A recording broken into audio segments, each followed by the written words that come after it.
Are we there yet? It seems like we've spent forever reducing our numbers down to the final 16. Episode 7 of The Fifth Chair has arrived. My name is Dr. Dan and we are about to review the final rounds of the Showdowns. The standard of this week's performances were slightly higher than last week's. It's time to review Week 7 of the Voice Australia Season 3. Let's not waste your valuable time. Let's get right down to it. This week I've got plenty to say.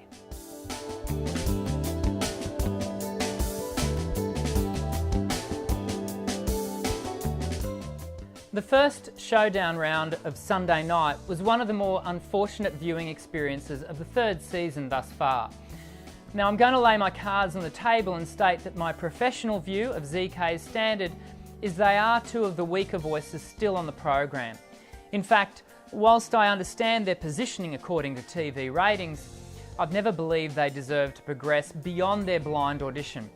ZK is an excellent example of the synergy of sound that takes place when you combine two human voices. It's an amazing and wonderful thing that even when you gather the most average of voices and combine them in a choral ensemble, they are in fact greater than the sum of their parts. In the case of ZK, we have two inexperienced singers whose below average individual sound blends to provide us with a mediocre harmonic blend. Now, having disclosed my personal view of ZK, I guess it comes as no surprise that I'm disappointed to see them chosen to go straight through to the live rounds. This was in contrast, of course, to Matt and Cheetah, and they're left standing on Sunday's stage requiring Will to save one of them. Both performances were deserving of the save, but of course only one can go through. As you may already know, Matt, despite having given the weaker performance of the two on the night, was ushered through to the sing-offs. So this leaves us to commiserate a voice well sung. Please have a listen to Cheetah's performance of Girl on Fire before we talk any further.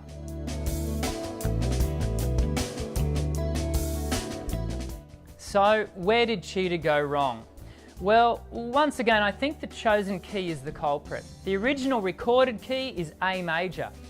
Now, even Alicia Keys herself has been widely reported to struggle with the highest notes of the chorus in this song.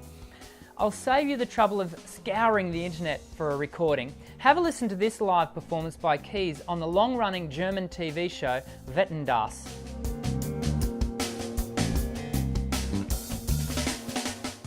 Now, I don't know why Alicia continues to sing this piece in the recorded key.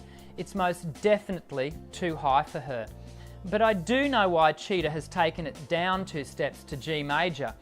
It's the smart and safe decision. This being said, by taking it down a tone and playing it safe, we do lose much of the exciting vocal tension that audiences love. And as a result, the song lacks that special something that literally sets the performer on fire. In saying goodbye to Cheetah, let's talk about what Cheetah did right.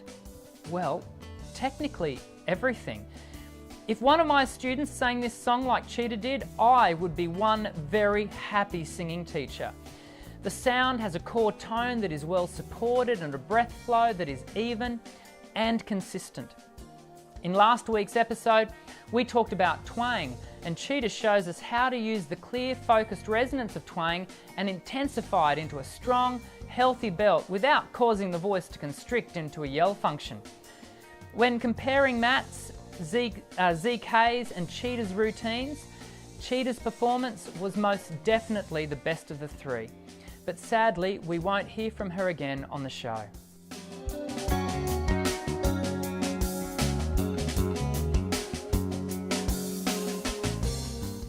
Way back in episode 3, I reviewed a performance by Laura Lee and identified a number of reasons why classical training is not appropriate for contemporary vocals. Now, understandably, this commentary confused a number of people. The confusion was driven by my inclusion of LEO in my top 8 listing, a classically trained vocalist who also teaches classical singing.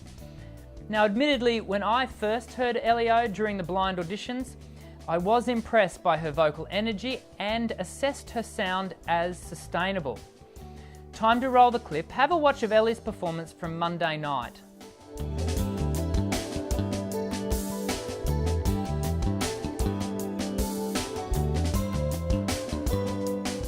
I got it wrong. And therefore, I also got it right. Ellie should not have been included in my top 8. I should have given her spot to either C major or Unison. I got it wrong because I did not assess her voice correctly. I had thought that her voice was contemporary in orientation. However, having looked back on her first performance, I can now see and hear quite clearly that her subglottal pressure, the air pressure that sits directly beneath the vocal folds, was most definitely classical. Plainly, the breath pressure is way too high and causes the vocal folds to smash together with way too much force.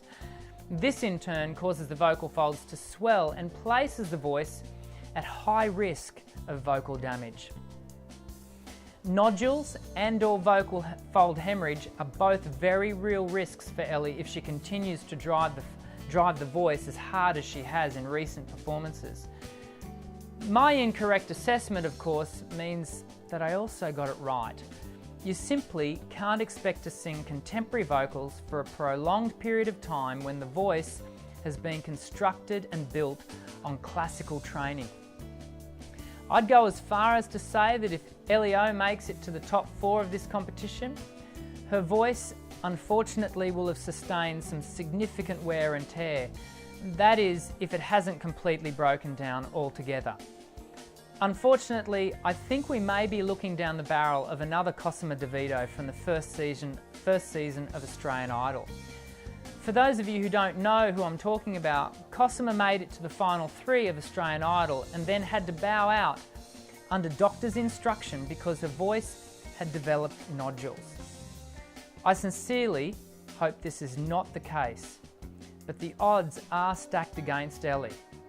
Now that we've reached the lives, Ellie's voice will not achieve the necessary rest required for the vocal fold swelling to go down, and it's almost certainly too late for her to try and retrain the voice into a different muscle memory mode. I agree with Ricky's comments from Sunday night. We are watching a train wreck in motion. Please, please, please, if you are seriously considering entering one of the many TV talent shows, I implore you to prepare for the journey correctly. These programs ultimately want to showcase contemporary songs, not classical. So that means you will need to have a contemporary voice that is solidly grounded on contemporary technique.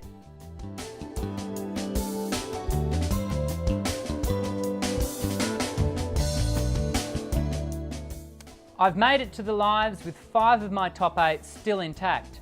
How are you doing with your top 8?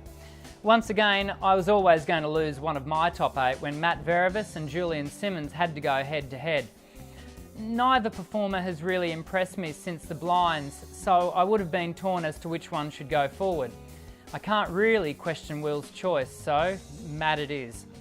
I'm giving my pick of the week to another of my top 8 performers.